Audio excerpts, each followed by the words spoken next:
ನಾವಾಗಬೇಕು ಅಲ್ವಾ? ಎಲ್ಲರನ್ನೂ ಒಳಗೊಂಡ ವ್ಯಕ್ತಿ ನಾವಾಗಬೇಕು. ಅದನ್ನೇ ಬುದ್ಧ ಬಯಸಿದದ್ದು, ಅದನ್ನೇ ಬಸವಣ್ಣ ಬಯಸಿದದ್ದು, ಅದನ್ನೇ ಬಾಬಾ ಸಾಹೇಬ್ ಅಂಬೇಡ್ಕರ್ ಅವರು ಬಯಸಿದರು. ಅದಕ್ಕೆ ಬಸವಣ್ಣವರನ್ನ, ಬುದ್ಧನನ್ನ, ಗಾಂಧಿ ಇವರನ್ನ, ಬುದ್ಧನನ್ನ ಬಹಳ ದೊಡ್ಡ ಮಾನವತಾವಾದಿ ಅಂತ ಕರಿತೀವಿ. ಮನುಷ್ಯರನ್ನ ಪ್ರೀತಿಸದೆ ಮಾನವತಾವಾದ.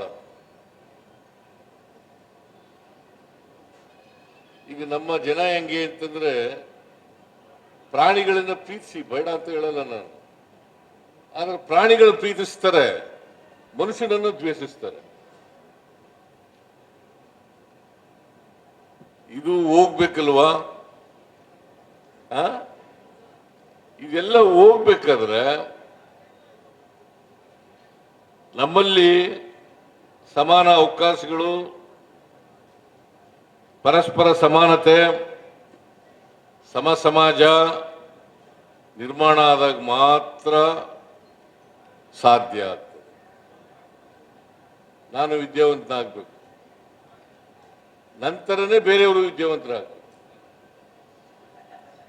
ನಾನು ಆರ್ಥಿಕವಾಗಿ ಸಬಲನಾಗಬೇಕು, ಬೇರೆಯವರು ಕೂಡ ಆರ್ಥಿಕವಾಗಿ ಸಬಲರಾಗಬೇಕು ಅಲ್ವಾ?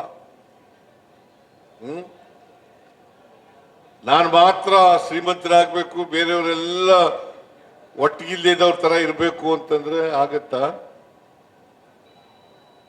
ಅವ್ರಿಗೂ ಹೊಟ್ಟೆ ತುಂಬಾ ಊಟ ಸಿಕ್ಬೇಕು, ನನಗೂ ಹೊಟ್ಟೆ ತುಂಬಾ ಊಟ ಸಿಕ್ಬೇಕು. ಅದಕ್ಕೆ ನಾನು ಹಿಂದೆ ಮುಖ್ಯಮಂತ್ರಿ ಆಗಿರುವಾಗ, 2013ರಿಂದ 2018ವರೆಗೆ ಮುಖ್ಯಮಂತ್ರಿ ಆಗಿರುವಾಗ, ಈಗ ಮುಖ್ಯಮಂತ್ರಿ ಆಗಿರುವಾಗ ಎಲ್ಲ ಜನರಲ್ಲಿ, ರೈತರಲ್ಲಿ, ಮಹಿಳೆಯರಲ್ಲಿ, ಯುವಕರಲ್ಲಿ, ಎಲ್ಲ ಜಾತಿಯವರಲ್ಲಿ, ಎಲ್ಲ ಧರ್ಮದವರಲ್ಲಿ ಆರ್ಥಿಕ ಸಾಮಾಜಿಕ ಶಕ್ತಿಯನ್ನು ತುಂಬಬೇಕು. ಆರ್ಥಿಕ ಸಾಮಾಜಿಕ ಶಕ್ತಿ ಇಲ್ಲದೆ ಹೋದರೆ ಜಾತಿನೂ ಹೋಗಲ್ಲ, ಅಸಮಾನತೆನೂ ಹೋಗಲ್ಲ. ಬುದ್ಧ ಎಷ್ಟು ವರ್ಷದಿಂದ ಹೇಳಿದ್ದು ಎಲ್ಲ ಮನುಷ್ಯರಾಗಿ ಅಂತ ಹೇಳಿ? 2500 ವರ್ಷಗಳ ಹಿಂದೆ. ಬಸವಣ್ಣ ಹೇಳಿದ್ದು ಯಾವಾಗ? ಸುಮಾರು 900 ವರ್ಷಗಳು ಆಯ್ತಾ ಬಂತು.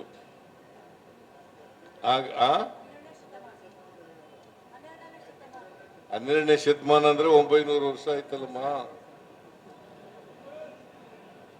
900 ವರ್ಷ ಆಯ್ತಾ ಬಂತು. ಹೇಳೋದೆಲ್ಲ ನಾವು ಬರೀ ವಚನಗಳು ಹೇಳೋದು.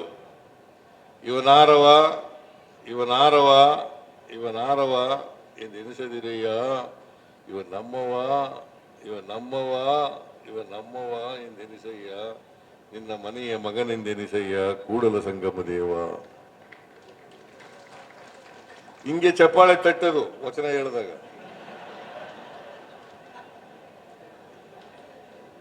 ಆದ್ರೆ ಅದರ ಅರ್ಥ ಗೊತ್ತಾಗಿದೆಯೇನೋ ಗೊತ್ತಿಲ್ಲ ನನಗೆ. ಇವನ್ ಯಾರು ಅಂತ ಕೇಳಕ್ ಹೋಗ್ಬೇಡಿ, ಇವನ್ ನಮ್ಮವ ಅಂತ ಹೇಳಿ ಅಷ್ಟೇ. ಇವನ್ ಯಾರು ಅಂತ ಕೇಳಕ್ ಹೋಗ್ಬಿಡಿ, ಇವ ನಮ್ಮವ ಅಂತ ಹೇಳ್ತಕ್ಕಂಥ ಪ್ರವೃತ್ತಿಯನ್ನ ಬೆಳೆಸ್ಕೊಂಡ್ರೆ ಜಾತಿ ಅದಾಗಿದ್ದು ಅದೇ ಹೋಗ್ಲಿಕ್ಕೆ ಸಾಧ್ಯ ಆಯ್ತು. ಬಸವಣ್ಣ 850 ವರ್ಷಗಳ ಹಿಂದೆ, 900 ವರ್ಷಗಳ ಹಿಂದೆ ವರ್ಗರಹಿತವಾದಂಥ, ಜಾತಿ ರಹಿತವಾದಂಥ, ಅಸಮಾನತೆ ಇಲ್ಲದೆ ಇರ್ತಕ್ಕಂಥ ಸಮಾಜ ನಿರ್ಮಾಣ ಆಗಲಿ ಅಂತ ಹೇಳೋದು. ಆಗಿದೆಯಾ? ಈ ಬಸವಣ್ಣ ಹೇಳಿದ್ದೆ ವಚನ ಇದು. ಇವನಾರವ, ಇವನಾರವ ಅಂತ ಹೇಳಿದ್ದವಲ್ಲ, ಇವ ನಮ್ಮವ, ಇವ ನಮ್ಮವ ಅಂತ ಹೇಳಿದ್ರಲ್ಲ, ಇದು ಬಸವಣ್ಣ ಹೇಳಿದ್ದು. ಬಸವಣ್ಣ ವಚನ ಇದು. ಆದ್ರೆ ಬಸವಣ್ಣನ ಜಯಂತಿ ಮಾಡ್ತೀವಿ, ಬಸವಣ್ಣವ್ರನ್ನ ಪೂಜಿಸ್ತೀವಿ, ಎಲ್ಲ ಮಾಡ್ತೀವಿ, ಆದ್ರೆ ಜಾತಿ ಮಾತ್ರ ಬಿಡಲ್ಲ.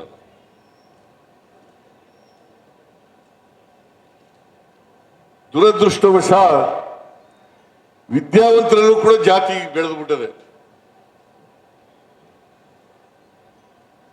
ವಿದ್ಯಾವಂತರು ಅವರಲ್ಲೂ ಜಾತಿ ಬೆಳೆದು ಬಿಟ್ಟದೆ. ನೋಡಿ ಎಷ್ಟು ಗಟ್ಟಿಯಾಗಿ ಮಾಡಿಬಿಟ್ರು ಅಂತಂದ್ರೆ ಪಟ್ಟಭದ್ರ ಹಿತಾಸಕ್ತರು, ನೀನು ಯಾವ ಜಾತಿಲಿ ಹುಟ್ಟಿದ್ಯಾ ಆ ಜಾತಿನಲ್ಲೇ ಸಾಯ್ಬೇಕು. ಈಗ ನಾನು ಕುರುಬರ ಜಾತಿಲಿ ಹುಟ್ಟಿದ್ದೀನಿ, ನಾನು ಬ್ರಾಹ್ಮಣ ಆಗಕ್ಕಾಗಲ್ಲ, ರಜಪೂತ ಆಗಕ್ಕಾಗಲ್ಲ, ವೈಶ್ಯ ಆಗಕ್ಕಾಗಲ್ಲ, ನಾನು ಕುರುಬರ ಜಾತಿಲೇ ಸಾಯ್ಬೇಕು. ನೀನು ನಾಯಕರ ಜಾತಿಲಿ ಹುಟ್ಟಿದ್ದೀನಿ, ನಾಯಕನಾಗೆ ಸಾಯ್ಬೇಕು.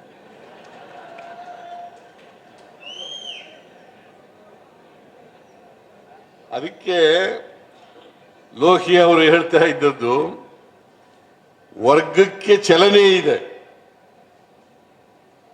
ಬಡವ ಶ್ರೀಮಂತ ಆಗ್ಬೋದು ಅಲ್ವಾ,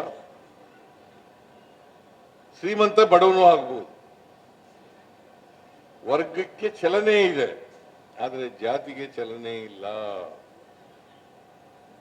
ನಾವು ಯಾವ ಜಾತಿಲಿ ಹುಟ್ಟಿದೀವಿ ಆ ಜಾತಿನಲ್ಲೇ ನೇಣಾಕಬೇಕಾಗ್ತದೆ.